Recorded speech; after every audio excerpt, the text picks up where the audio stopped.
Hi friends, బడా హీరోల సినిమాలకు మేకర్స్ బెనిఫిట్ షోస్ వేయడం తెలిసిన విషయమే. అందుకుగాను ముందు మేకర్స్ ప్రభుత్వం నుంచి పర్మిషన్ తీసుకుంటారు. ఆ తర్వాత స్పెషల్ షోస్ ఏర్పాటు చేస్తారు. ఇది కొన్నాళ్లుగా జరుగుతుంది. కానీ ఇకపై తెలంగాణలో బెనిఫిట్ షోస్ ఉండవు అని తెలంగాణ రాష్ట్ర సర్కారు ప్రకటించింది.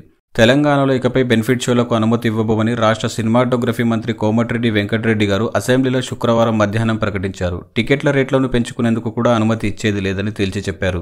సంధ్యా థియేటర్ ఘటనలో చనిపోయిన రేవతి కుటుంబాన్ని తమ ప్రభుత్వం ఆదుకుంటుందని వెల్లడించారు. అంతకుముందు తెలంగాణ ముఖ్యమంత్రి రేవంత్ రెడ్డి గారు మాట్లాడుతూ పలు వ్యాఖ్యలు చేశారు. సెలబ్రిటీలంతా సినిమాలు తీసుకోండని, బిజినెస్ చేసుకోండని అన్నారు. ప్రభుత్వం నుంచి రాయితీలు, ప్రోత్సాహకాలు కూడా తీసుకోండని తెలిపారు. షూటింగ్లకు ప్రత్యేక అనుమతులు కూడా తీసుకోండని అన్నారు. కానీ ప్రజల ప్రాణాలు పోతుంటే తమ ప్రభుత్వం మాత్రం చూస్తూ ఊరుకోదని హెచ్చరించారు. ప్రజల ప్రాణాలు పోయే ఘటనలు జరిగితే మాత్రం ఇకపై ప్రత్యేక మినహాయింపులు ఉండవని క్లారిటీ ఇచ్చారు సీఎం రేవంత్ రెడ్డి గారు. ఆ తర్వాత కోమటిరెడ్డి వెంకటరెడ్డి గారు రాష్ట్రంలో ఎలాంటి బెనిఫిట్ షోలు, టికెట్ల రేట్ల పెంపునకు అనుమతి ఇవ్వబోమని తేల్చి చెప్పేశారు.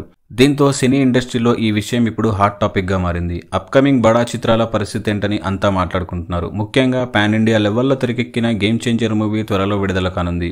కోలీవుడ్ ప్రముఖ డైరెక్టర్ శంకర్ దర్శకత్వం వహించగా శ్రీ వెంకటేశ్వర క్రియేషన్స్ బ్యానర్ పై భారీ బడ్జెట్ తో దిల్ రాజు రూపొందించిన ఆ సినిమా జనవరి 10వ తేదీన విడుదల కానుంది. ఇప్పటికే ప్రమోషన్స్ ను జోరుగా నిర్వహిస్తూ ఆడియన్స్ లో మూవీపై భారీ హైప్ క్రియేట్ చేస్తున్నారు మేకర్స్. రీసెంట్ గా రిలీజ్ అయ్యి బ్లాక్ బస్టర్ హిట్ అయిన పుష్ప 2 సినిమాకు అందినట్టే తెలంగాణలో అన్ని అనుమతులు గేమ్ చేంజర్ కు దక్కుతాయని అంతా అంచనా వేశారు. స్పెషల్ షోస్ పడతాయని కూడా ఫిక్స్ అయిపోయారు ఫ్యాన్స్. కానీ ఇప్పుడు మంత్రి ప్రకటనతో ఏం జరుగుతోందని డిస్కస్ చేసుకుంటున్నారు.